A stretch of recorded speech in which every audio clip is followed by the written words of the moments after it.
Drag racing fan, light it up. Pull those belts down tight and make sure that pin is out of those parachutes, because we're going to be hauling it tonight with our guest, definitely Krista Baldwin, on later.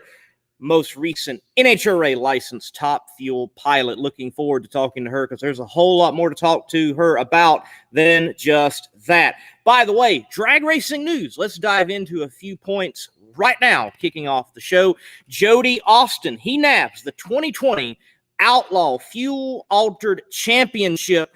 Might have to try to get him on the show. Hey, speaking of who's going to be on the show, I actually have a guest lined up already a week in advance. Amazing. And we're going to have the owner and promoter, Chris Graves, of Funny Car Chaos, on the show next week. Definitely looking forward to that. Love Funny Car Chaos, the true agent of chaos himself, Mr. Graves. He's going to be on.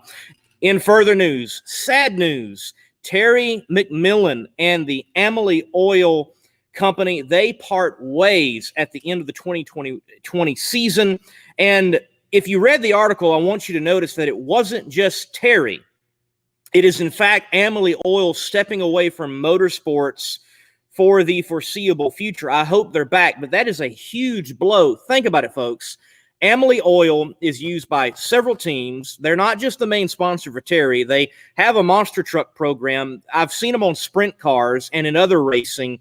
And they were the title sponsor for the Amelie Oil Gator National. So the impact will definitely be felt in motorsports, with Amelie doing some stepping back due to COVID-19 and everything we've been through in 2020. Rumor on the web, truest of them all. Who are you? Hey, Tony Stewart, possibly coming into NHRA Top Fuel. There's rumors there's been some sizing for a for a fire suit, and possibly going down to Frank Hawley's drag racing school.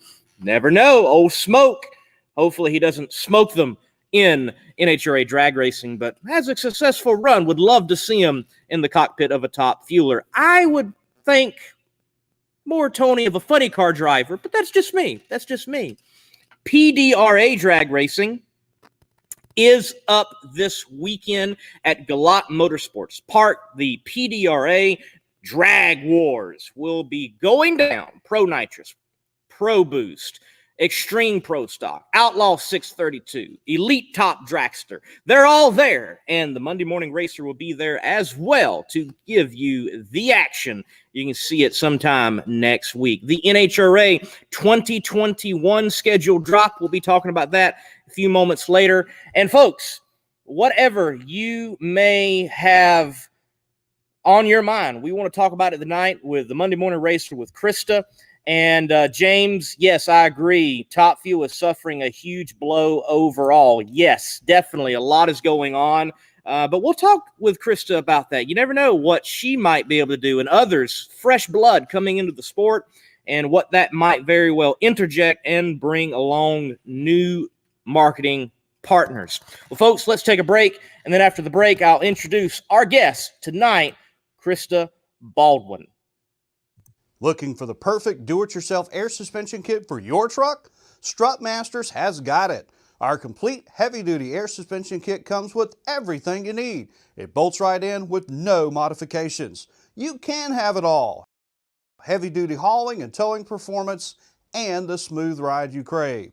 Get a complete air suspension kit for your pickup at strutmasters.com or call us at 866-597-2397. Folks, the latest NHRA Top Fuel pilot that has been licensed, but also driver of a fuel dragster, granddaughter of a legendary drag racer, filled with pedigree, but also steeped in the industry. Well, live on the Monday Morning Racers Between the Slicks, Krista Baldwin. Young lady, how you doing tonight? I'm doing good. How about yourself? I'm doing great.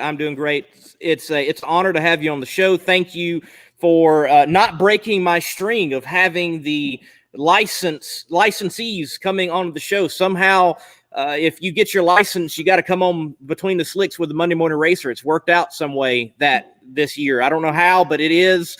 I'm the first stop on the media tour. That's pretty cool. I will take it. So Look, definitely we want to dive in on getting the license and so much more. But before we do that, the hot topics in the industry right now, you were there, I was there. Have you ever been a part of a crazier drag race than what the NHRA Midwest Nationals was? That was a long time, like long weekend.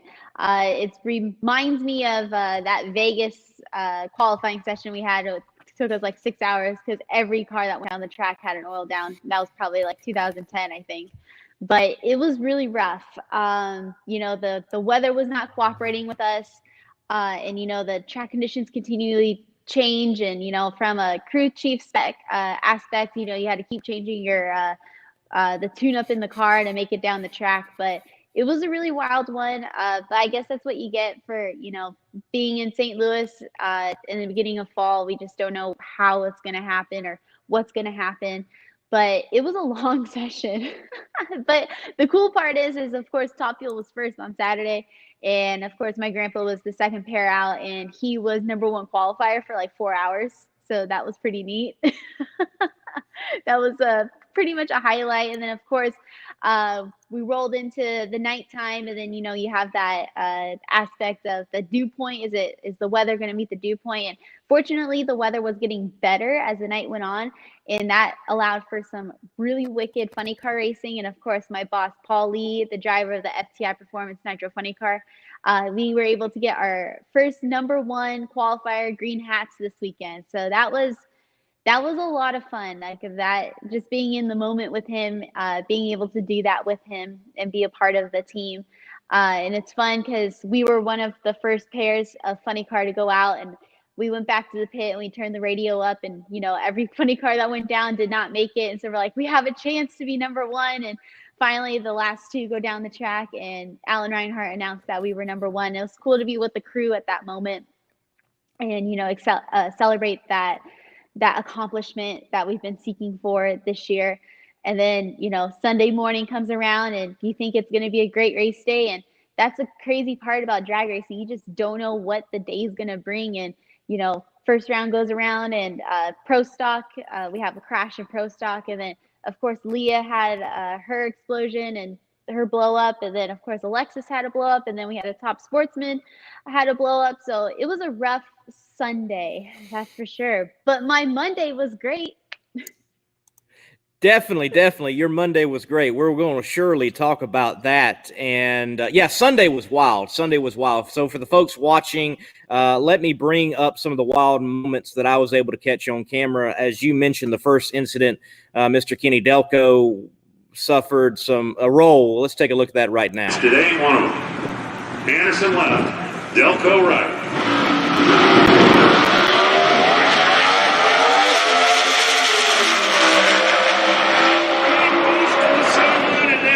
Over at the finish line, sliding through.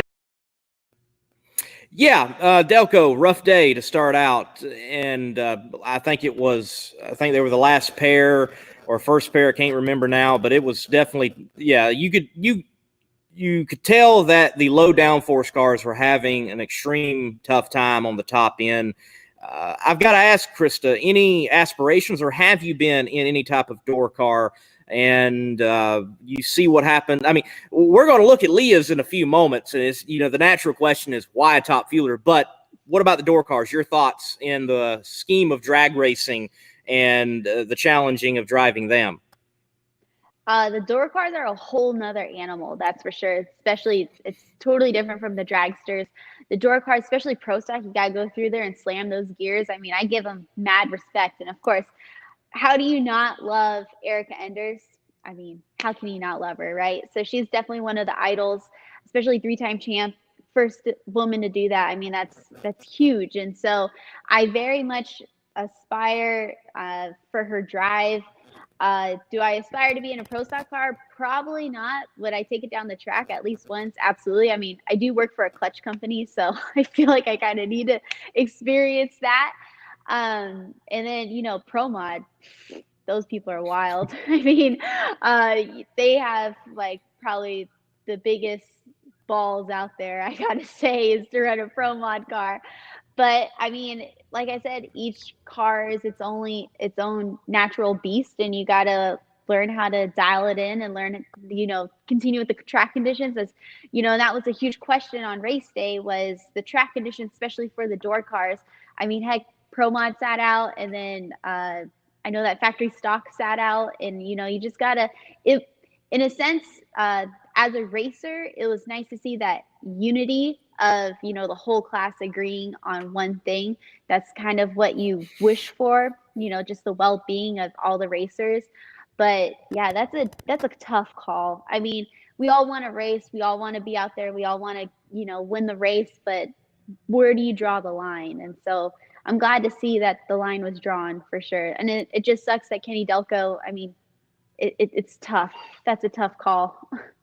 Right, tough call. And you could definitely tell from the stands watching these guys. I mean, and we're talking about guys that they're at the top level of the sport. They were having a challenging time on the top end. I went by and asked Alex Laughlin, how bad is it? And he said that it's the worst track conditions he's ever been on. And the man's done everything just about in drag racing and tractor pulling and karting at Daytona and you name it. So, yeah, rough time for sure. But it wasn't just a rough time for the pro stockers. Yeah, I want to show this, and then again, I've got to ask, are you sure? Twist of the screw for the idle adjustment.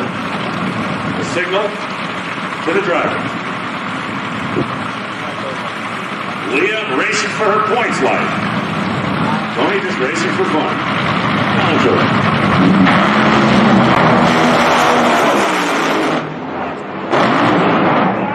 At the top end of the racetrack.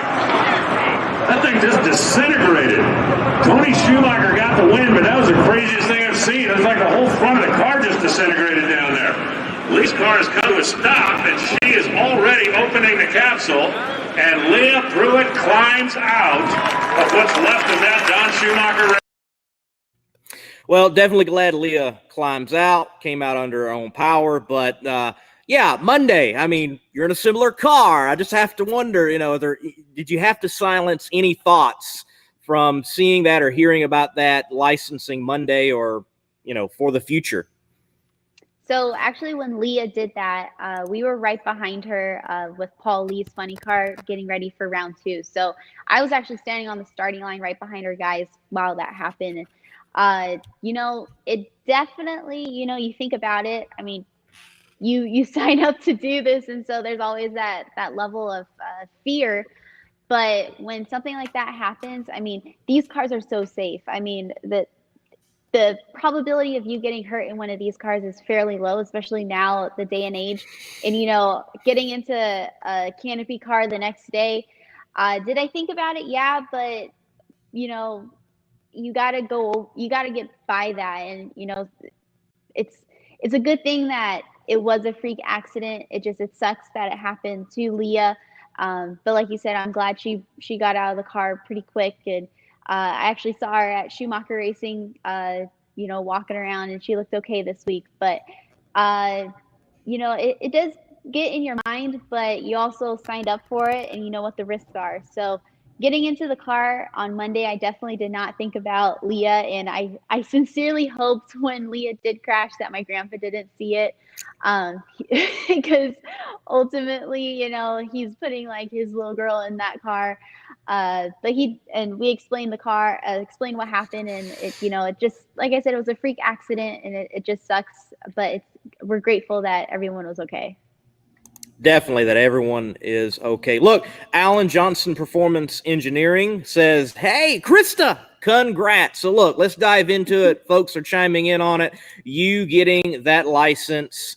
What has been the journey to get to the point of licensing, and how cool is it to do it in legendary Granddad's top fueler? I mean, that's got to be pretty awesome. Yeah, it's been a long journey, a tough journey at times. Of course, I started my career when I was 18. I started in a front engine dragster, 780 car, 180 miles an hour. not too fast, but I had this promise with my family that I finished school first before I stepped foot into one of these things. So I graduated high school, and my grandpa said I was allowed to, get into the 7-second car.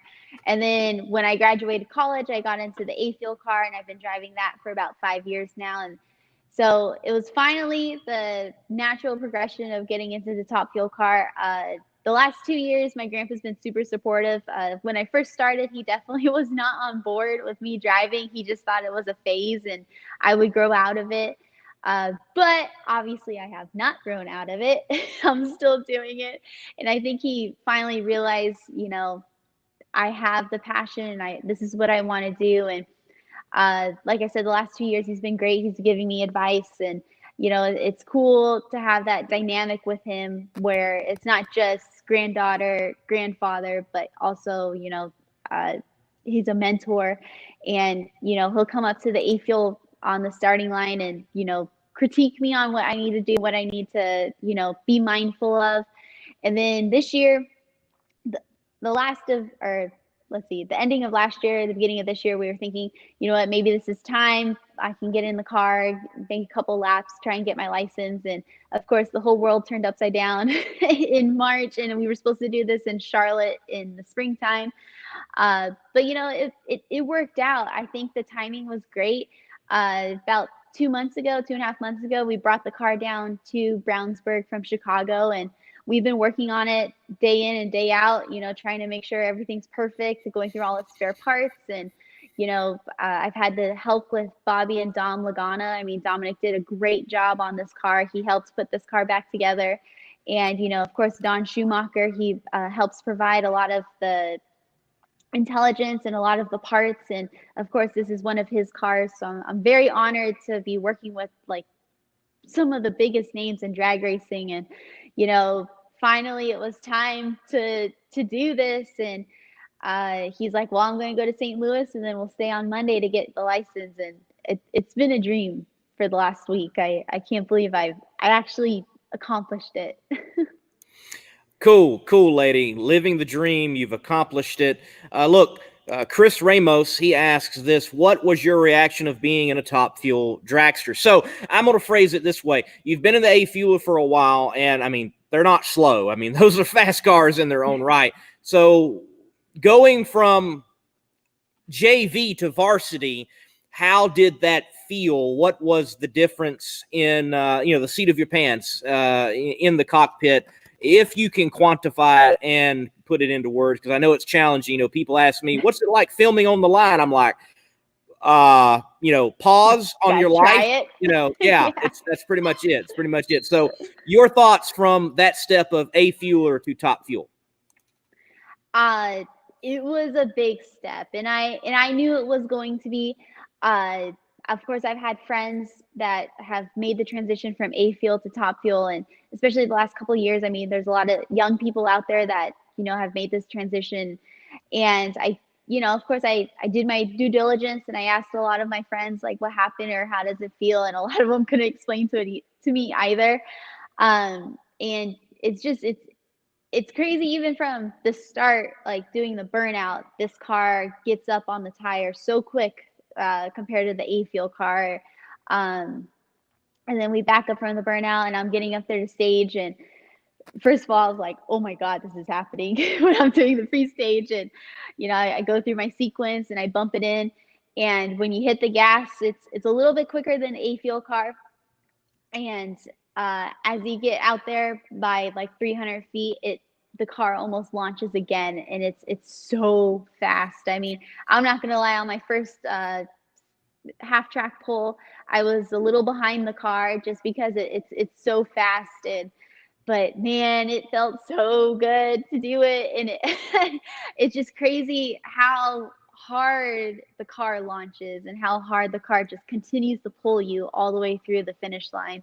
So it's hard to explain it. I mean, it's like a roller coaster, but you're in control, and you got to remember you're in control. But it's wonderful. It's absolutely wonderful.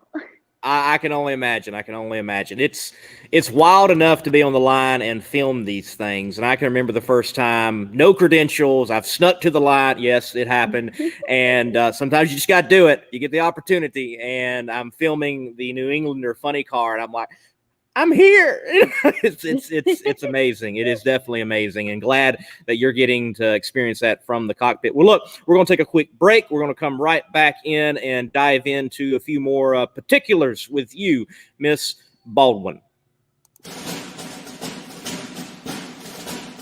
Hero Soap Company is a veteran-owned establishment that produces all-natural, essential oils-infused soap that is sold with a portion of the proceeds supporting other veteran groups.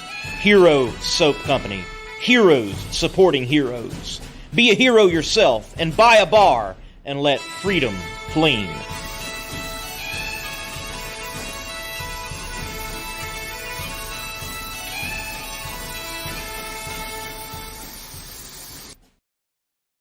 Folks, also remember promo code MMR10 for 10% off on Gearhead Coffee, and get the Texas Pecan. You'll thank me for it.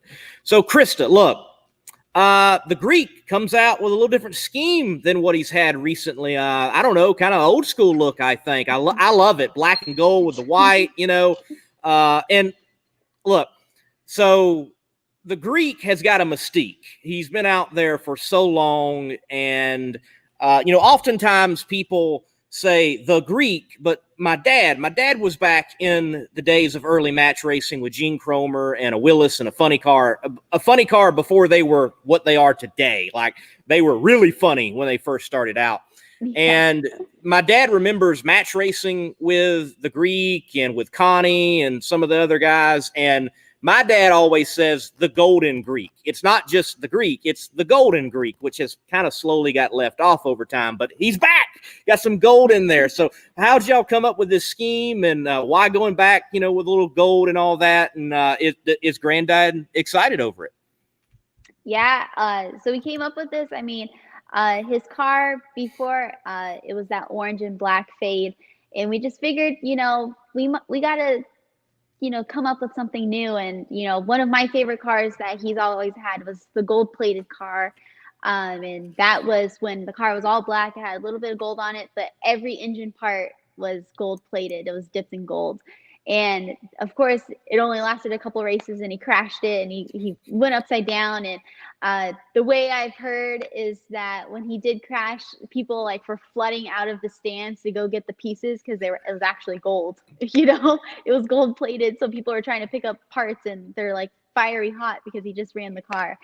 But these schemes are one of my favorite, and I think it's just bringing back that nostalgia. He is the Golden Greek, and we wanted just to update it and go back to something sleek and something new and something fresh, and just for his the last couple of races. And so he loved it when I came up with the rendering, and he was super excited. And I asked Schumacher and Lucas Oil and Strange if they were on board, and they said absolutely. And we had to make his name super big, because that's how it was on the car before.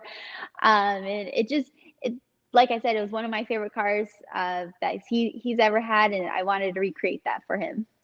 Very cool, because like I said, from my dad, I've always, when I see the Greek, it's the Golden Greek. And going back to what you mentioned, and when I saw the car this past weekend, I'm like, oh, this is kind of old school throwback. This is so cool. Not that I didn't like the other car, just I'm like, this is more Greek. I like this. Mm-hmm. This is so cool. This is so cool. So look, I got to ask, because I'm sure many people think this in the stands, what is the program with Karamessinis and Don Schumacher Racing? What is the cooperation? Is it data transfer? Is it experimental parts? What's the purpose of that car out there and the ties involved? So a few years ago, Don was grateful enough to give my grandpa a new Canopy car, and really what it is Don and my grandpa go back way back there, and of course go back to the match racing days back in the 70s. And of course Don had the funny car, my grandpa had the dragster. They've been friends for years and years and years. And my grandpa was struggling there for a little bit, and then Don said, "Hey, let's try and work something out." And so he had before the Canopy, he did have a regular cockpit DSR car, and then when the Canopy came out, Don was adamant that my grandpa had to have a Canopy because it does bring that safety factor. I mean, of course, we saw it with Leah on Sunday. That safety factor is there, and so the biggest relationship is that DSR and all the guys there, they help my grandpa. They help give him parts, and Don's been very gracious to my family that he's been helping. If without Don, my grandpa would not be able to do this, and so it's a true testament of friendship and a true testament to just the legend of drag racing. Two big names come together, and of course we all want to see him in a safe race car, and that's what Don's intentions were to give him a safe race car, because as the oldest active top fuel driver out there, you got to make sure your equipment's top notch. Well, definitely top notch equipment. Such a cool deal with that scenario. So man, it's going to be sad to see your grandfather step away when it happens. It definitely is. But when it happens, we don't know. Yeah, I mean, yeah, I know. I mean, it's kind of like John Forrest talking about retirement. It's very like, why we even bother? It's still going, Mm-hmm. So, I mean, y'all probably going to bury him in that car, I imagine. It's going to be hard to do that, but I wouldn't be shocked. He's just been out there doing it so long and racing. Any idea like how many times it was that he actually has qualified? Like when he qualified for this race, does anybody know the number? I mean, is it like 500? What's it up there? Oh gosh, I have no clue. That's a Lewis Bloom type of question right there. Yeah, definitely. Oh, it's up there. It's up there, and it was cool to see him qualify. Hey, Mike Ashley, yes, that's the Mike Ashley. He asks, how did Krista like the Canopy car versus the open cockpit? So yeah, what were the differences being under glass instead of just through the glass? So the biggest change is they start the car and the canopy's open, and then once I trim the pump on the starting line and they set the idle right, they close the canopy on you. And it's not that it's scary, it's just it's a totally different view, and it's super quiet, like super quiet in the car. In fact, the first run I had my earplugs in, and I had to take my earplugs out for the next couple runs because I couldn't hear the car. And, especially, driving the A-Field car for so long, you kind of get the tendency of listening to the motor and listening to, how far it revs up and stuff like that. And so I'm able to adjust within the cockpit just by the sound of it. And I had to take my earplugs out because the canopy is so quiet. But it's a lot of fun. I'm not gonna lie. I mean, hopefully I figure out how a top fuel car is with an open cockpit, how that feels. But with the canopy, it's like you're in a spaceship. It's a lot of fun. The hardest part I will say was remembering to put the air on, like for your helmet, because in an open cockpit you don't have to do that. But since we're under glass, we gotta, we have the air like a funny car, and that's probably the hardest part of it, is remembering to turn the air on. Got to have that air on. I've witnessed that with Justin Ashley. They had a little malfunction. It will cut the car off. So you don't want that to happen. You don't want that to happen. You want to make it down the track. And yeah, I can only imagine. Hey guys, did y'all turn it on? That's amazing that it deafens the sound that much. Mm-hmm. Quite interesting. So I've got some folks asking, and basically this alludes to what your next year will be. Let me see if I can find the question. The question is, here it is. Joe Hollis asked this: will Krista keep and run the A fuel car? Also, will her fuel sponsors move to the top fuel car? So yeah, let's dive into that mess. 2021 plans. How many top fuel races? I know your heart's got to get. You want to get some in. So tell us what's your thoughts so far? Absolutely. I want to race top fuel in 2021. The plan right now, I I would guess that I'm still going to be in the A fuel car and then make a few appearances in the top fuel car. I mean, I still feel like I have some. I gotta finish out the A fuel car with a win. That's my goal, is to win in the alcohol class, because it is cutthroat. I mean, the alcohol class is one of the hardest classes to be in right now in NHRA drag racing, just because everyone is on their game. Everyone's on their A game. Every run, every qualifying run. I mean, it's insane. But I'm gonna try and run both cars next year. Is it gonna be crazy? Yes. Even Paul Lee, my boss, when he first started the transition from alcohol funny car to fuel funny car, he actually ran a race doing both cars, and he was the clutch guy on the alcohol car. So I want to try that. I want to try and run both cars on an event and just keep my fire suit on and just keep running back and forth and working on each car. So that's going to be like kind of a goal for me. Is it going to be hard? Yes. I mean, it's going to be hard trying to split your time, but the good thing is both these cars are set up the same, in the sense of the starting line procedures are the same. The cockpit is about the same.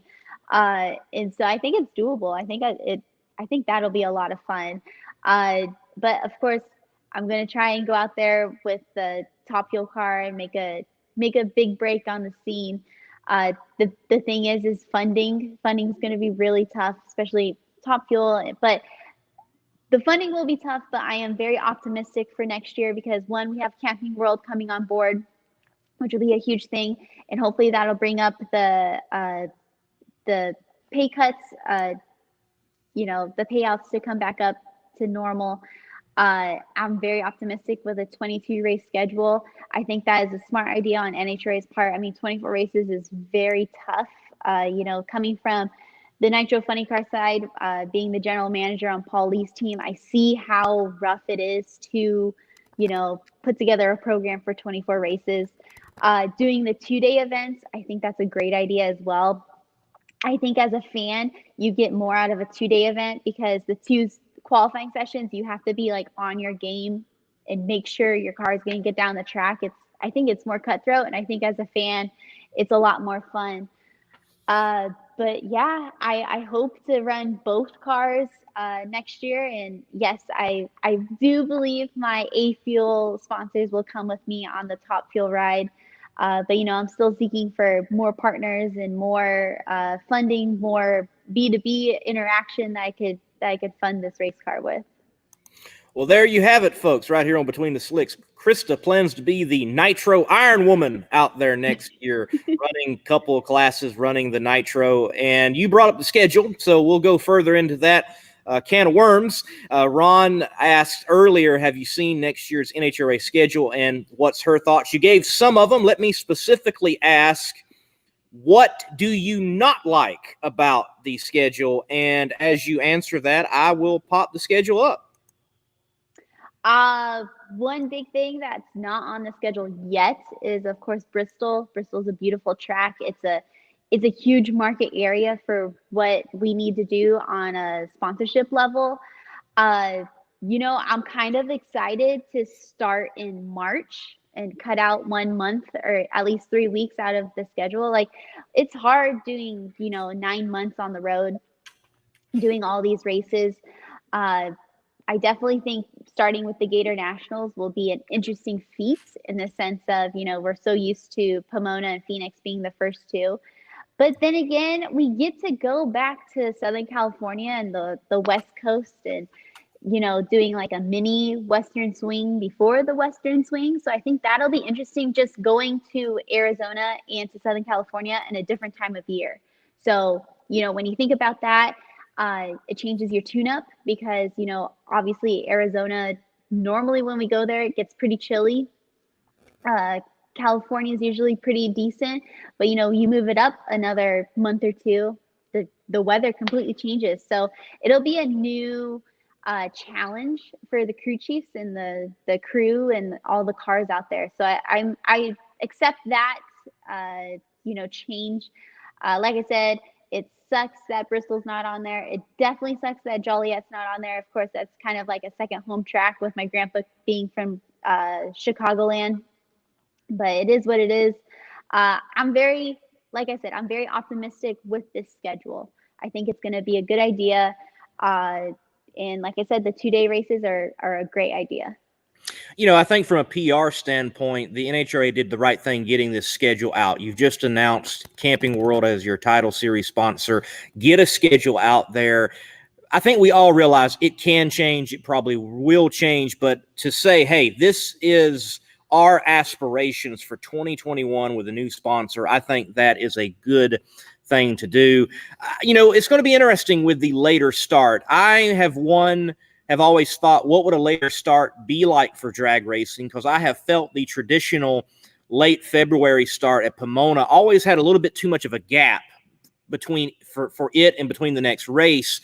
And it always falls in between really probably the two biggest sporting events minus the World Series in our culture of Americana, and that is the Super Bowl and the Daytona 500. And I've always wondered, what would it be if Pomona was removed from those events just a little bit, and people possibly weren't quite as burnt out from those two events, and they were focused in on drag racing.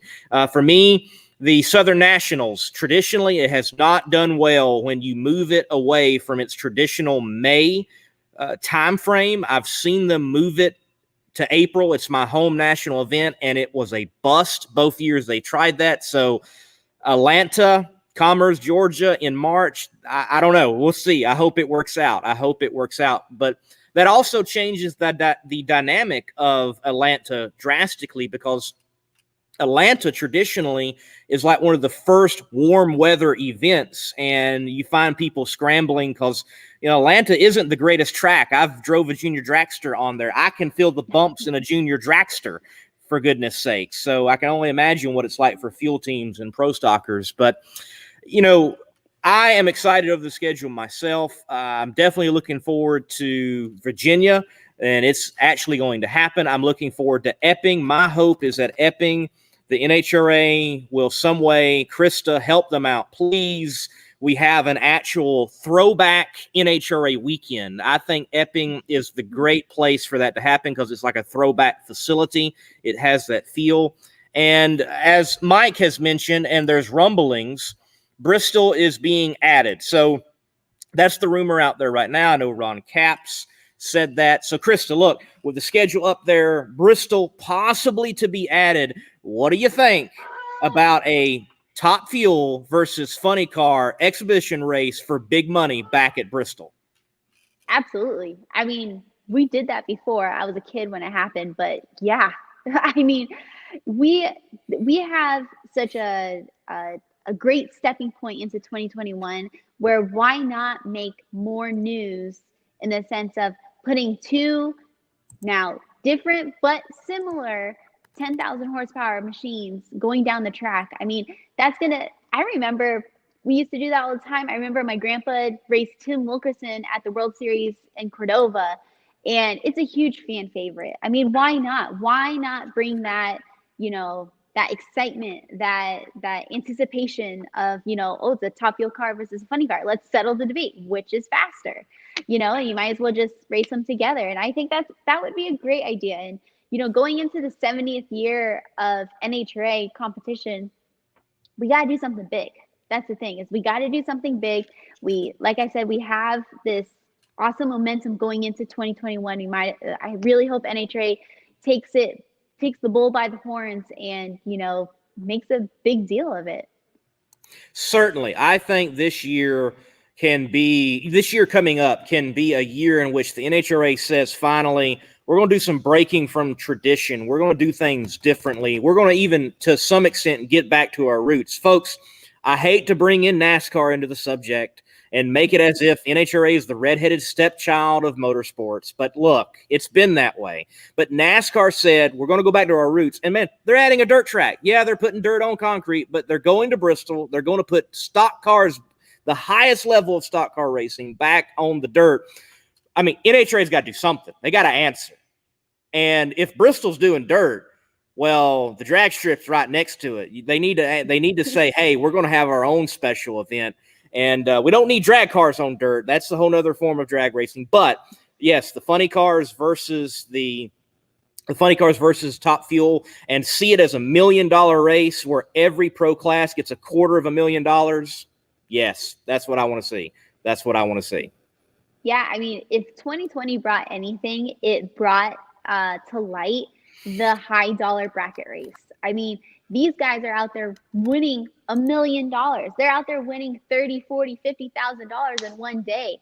It's insane how popular that is. And, I would love to see, that mentality, that $1 million bracket race mentality to the professional ranks. I mean, like I said, it brings in, that level of competition. And especially with the 2-day races, like Mike is saying down below, it changes your budget. But now you're going to try and win, X amount of money. It just adds that pressure and adds that as a fan, because obviously I'm still a huge fan of drag racing. I will go sit in the stands and still have a great time, even though I might not be driving or working on a car.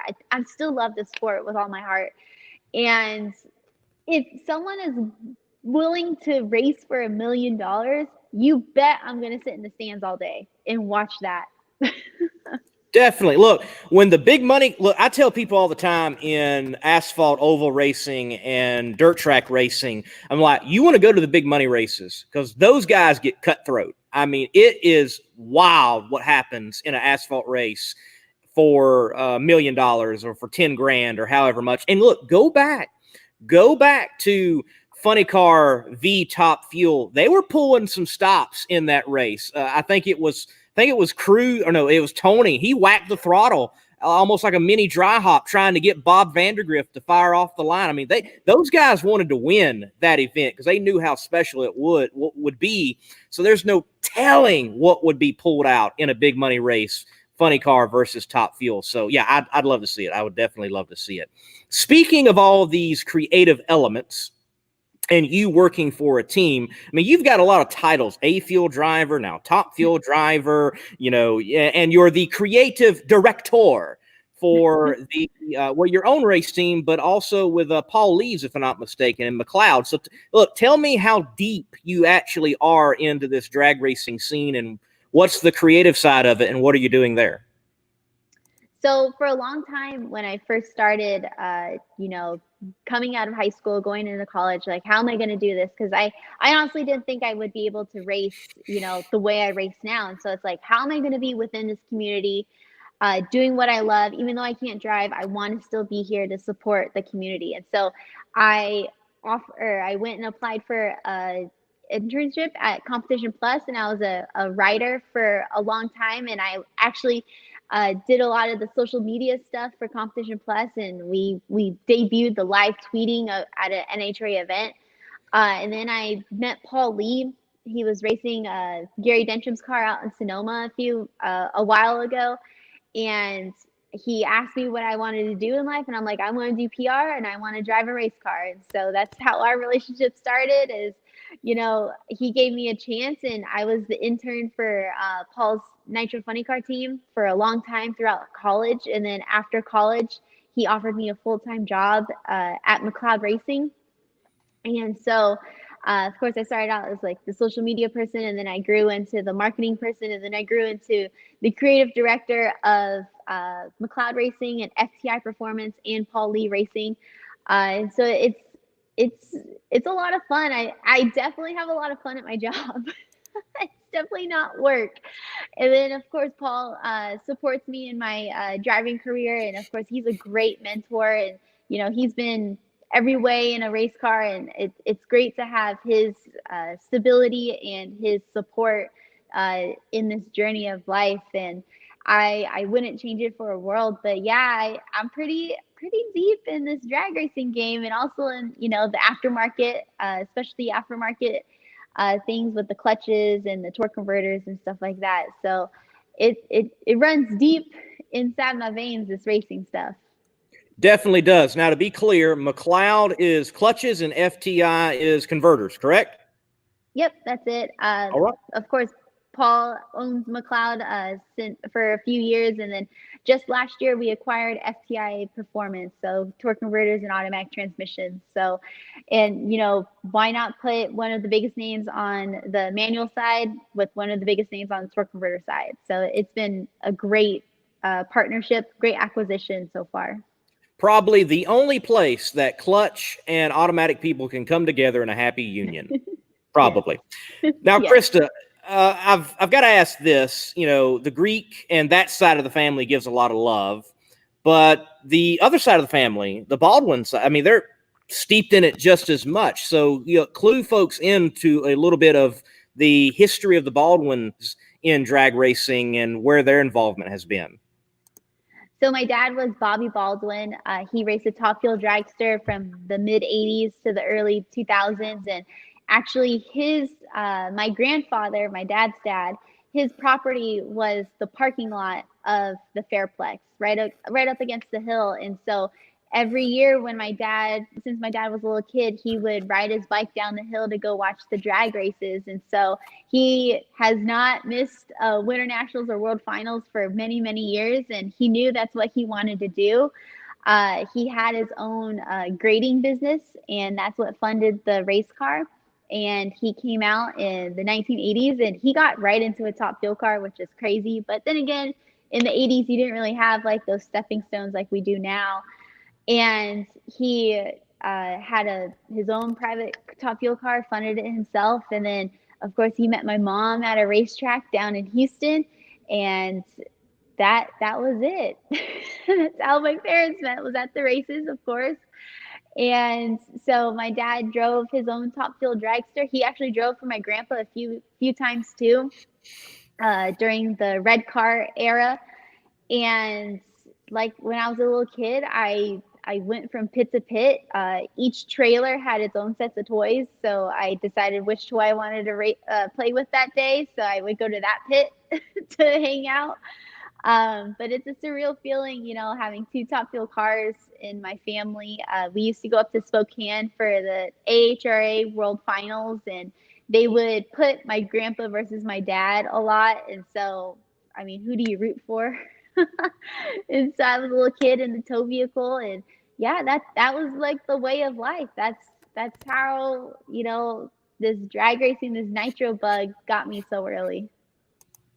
All right, so I want to go back to that creative side of things, and I've been able to, I'm not young anymore. I'm over 30. Like someone said, once you hit the dirty 30, you can't really consider yourself that young anymore. But, I'm still a young man. You're a young lady. I've had other young individuals on this show, and I've got to ask, because I like to bring up the topic, and I talk with many about it in our segment of society and drag racing.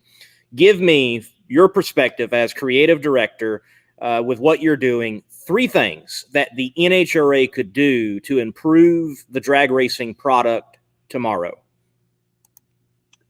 Well, it's not necessarily creative, but, one, bring down the ticket prices. I mean, the thing is that our sport, you can watch it on TV. Yeah, it's fine. You can watch it on the internet. Yeah, it's fine. But you have to experience it. This is like a living, breathing monster, and you have to be there to feel it, to smell it, to hear it, to feel it go through your bones as the cars go down the racetrack.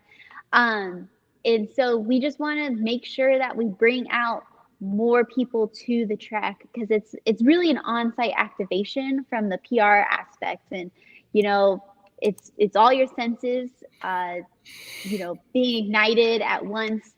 That's one thing. Definitely we need to get more people. We definitely need to get more young people out there. The biggest thing is, a lot of drivers nowadays, I mean, take Justin Ashley, Jordan Vandegrift, Ashley Sanford, we're all 20-something-year-olds trying to make our way in the top fuel world and the A fuel world, or any kind of class that's out there. I mean, heck, Megan Meyer, she just won the championship, and so that's a huge feat. But the thing is our sport is based off of personalities. Now, the race cars are cool, but you got to go after the personalities. And so it's fun to follow people in their path. It's fun to follow people throughout the day at the drag races. I mean, one of the craziest characters in drag racing is Richard Freeman. I don't think anyone would doubt that. But it's like people like that. That's the you need to bring in like the reality show aspect, and you need to bring in all these personalities, and you got to show everyone's personality. So that's one thing.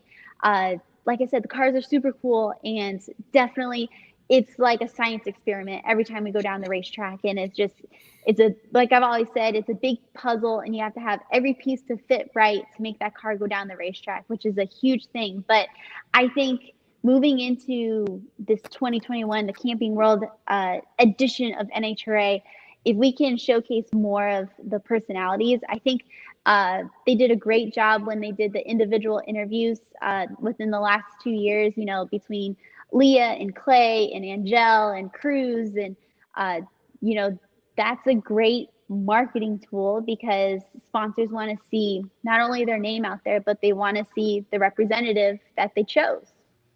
And so you just got to make sure that the drivers are speaking to your audience, and that'll help on the marketing side too. I mean, you're going to relate to someone on TV that kind of has the same views as you, or you like how they look, or you like how they pack their parachutes, whatever it may be.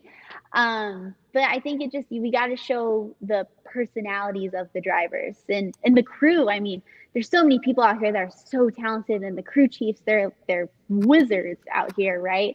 And just kind of, you know, take a moment to show, you know, that STEM student that's in high school or in middle school, like, hey, this is what you could do. You could literally grow up and play with race cars that go, you know, A to B in less than 4 seconds at 330 miles an hour and get paid for it. And you're literally rotating the earth every time you go down the racetrack. So, like I said, we just got to bring out the personalities, and we need to devise a plan to bring more young people out, because once you experience this, how do you not love it? And so if we expose it to the younger generation, especially now, everyone is so quick, you know, the attention span is not long. And so, of course, our sport is perfect. 4 seconds, it's done. And you had this whole, you know, as Don Perdone said, it's a damn religious experience in 4 seconds, right? And so you got to bring the people out to see the cars and the personalities. Yeah, I've taken friends to the track who'd never been to a drag race. They've been to other forms of motorsports sometimes, and they see a drag race for the first time. Or, you know, I'm talking about an era that still had the throttle whack, and it's coming back. Thank God it's coming back. But they would experience that whack, and they're just like, "Wow, what did I just experience?" So yeah, we've got to get people to the track, and I think lowering that, or, you know, incentivizing the package at least in some way, shape, form, or fashion, to make even more bang for the buck. I think the NHRA cannot rest on every ticket as a pit pass for its future. It's got to be that, and it's got to be actually more, I think. And yes, or just bring the prices down. Get people to the track, definitely. So, Krista, you know, with NHRA drag racing, and you mentioning the personalities, do you think we need a black hat wearer out there in drag racing right now? Someone that's a bit of the anti-hero, the villain, someone that the fans can hate? Because right now, you got to, you know, it seems like we've got that corporate edge to everything in motorsports, not just drag racing, but, you know, people, you don't see, it seems like folks aren't speaking their mind, or they're not being controversial. Do you think we need someone that's the intimidator of drag racing, the Jaws of drag racing, you know, the person that's like, well, the fans hate? I mean, I would hate to be that person, because I don't like it when people don't like me, but I understand what you're saying. I mean, let's go back a few years ago when, you know, Tony Pedregon and John Forrest are about to have a fist fight at the top end. I mean, where's that action? You know what I mean? Like, we still need to promote the high adrenaline that we all feel getting out at the top end. And, you know, of course, a lot of things happen behind the scenes that aren't necessarily out for public use that I think are wonderful stories. But of course, like you said, everything has a corporate edge. And, you know, I would say 2020 was like kind of like a restart year. And, you know, we got to take a pause and we almost got to take like a life sabbatical. And now we get to come back swinging. I mean, with the NHRA getting the new sponsor, why not, you know, sell a program that's not necessarily more reality TV, but like you said, maybe there does need to be someone that is the villain, and, you know, follow that saga back and forth. And, you know, of course they, I mean, the Jordan Vandergriff versus Austin Prock thing was a huge thing last year because they're both super young. They're both, you know, pretty attractive guys, and they both were out there on their rookie year. And so I think we need to pull more of that. We need to, you know, stir the pot against the racers. And I think it would be a great idea. I mean, there's even, you know, I know Erica got called out a few years ago and they had to tear down their motor because someone thought they were cheating. And I'm like, so why can't we do more of that? I mean, people need to have, you know, more of a stance or more of, you know, you can take the gloves off type feel. And I think that'll bring the excitement back into NHRA drag race. Not that I don't think there's excitement happening now, but just a different turn of what we could do. Right, right. Look, you know, I'm a huge Erica fan, have been for a long time, but I loved it when Tanner Gray was ruffling her feathers. I just thought that was awesome that here you have this punk kid, in essence, doing a great job and just laying it on the top in the pro stock ranks. And yeah, I thought it was great. I thought it was great. And, you know, I think Erica handled it well, but Erica handled it her way and Tanner handled it his way. They were just being who they are, and that came out real and authentic. And look, right now, I think no one's talking about, I think there needs to be talk about Justin Ashley and Sean Langdon. They keep meeting on Sundays and qualifying. And then I see them chatting. I'm like, y'all don't need to be chatting, taking a picture. I'm like, y'all don't need to be standing next to each other. No, they get along, but no one's talking about it. I mean, these people, they have met like 6 times on Sundays so far. And right now, Sean's got the edge, but I'm calling it. Justin's going to finish out the year at least even, or if not bettering Sean Langdon. I'm calling it. I'm calling it right now. Right there. So Ron asked you this, Krista, who has the wildest personality out there right now? Oh, gosh. I would have to say Richard Freeman. Okay. Yeah, right. Like I said before, I mean, you don't know what's going to come out of his mouth, and it's so exciting. Like, I love watching the videos that Courtney Enders and, you know, the Kingsridge media that puts out with Richard Freeman, because he is his own show by himself. And it's a lot of fun to watch. And gosh, I'm trying to think of who else is like that wild personality. Obviously, we all know John Forrest. He can get pretty crazy up there at the top end. And unfortunately, he's not here this portion of 2020, but I hope to see him back in 2021 because the sport definitely needs his cars out here, and we need his competition, and you know, just be healthy for the sport of drag racing to have not only John Forrest but all of his drivers come out as well. But yeah, I mean, every class has someone that is that wild card, and I just hope NHRA has the ability to, you know, position themselves to showcase that more. Definitely. They got to showcase the personalities. I know in the past it's been said that the cars are the stars, but they're not. They are great, but without that human connection, the cars really don't mean that much. People connect with an individual, and the personalities have got to be showcased. And fans, let me say this. When personality is showcased, don't get upset. Yeah. I cannot stand that. People are like, oh, we want to see drivers' emotions. And then they do something, they're like, we don't like them. Yeah. No. When folks Folks, when they show emotion, celebrate it, even if it's not quite what you want. Like, you know, I'm not a Kyle Busch fan, but I'm glad Kyle Busch does what he does in NASCAR. He wears that black hat, and he wears it proudly. And the sport, any sport needs that. Any sport needs that.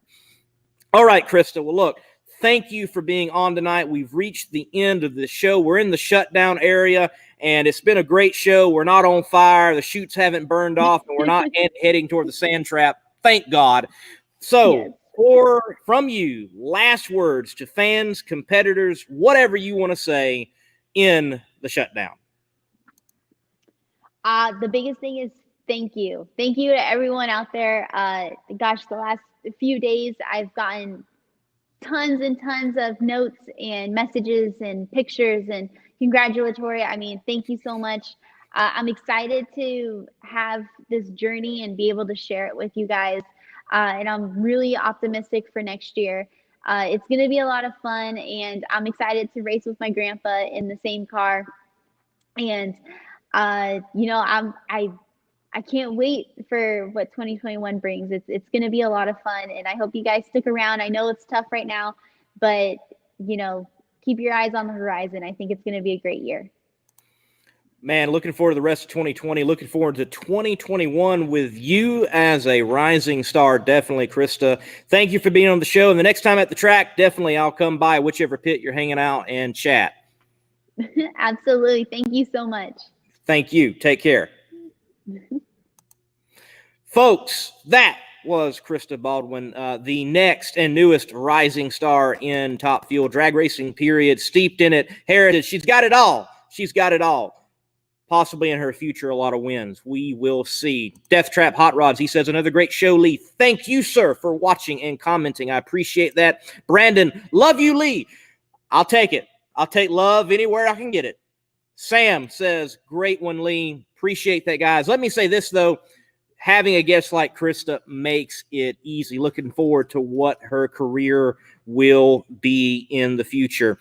Folks, I'm the Monday Morning Racer, looking forward to the PDRA Galot Motorsports Park Drag Wars this weekend. Also, later tonight, hopefully with the next hour, my in-review of the NHRA Midwest Nationals will drop with my thoughts, points update, and fan tips concerning the Midwest Nationals. To each and every one of you, thank you for watching. It amazes me that anybody would watch me, and I hope I can continue to provide great content and bring great guests on. One guest that we have next week that we definitely already know, Chris Graves, the promoter, owner of Funny Car Chaos. I'm definitely looking forward to that one. Until next time, folks, God bless and keep the pedal to the metal.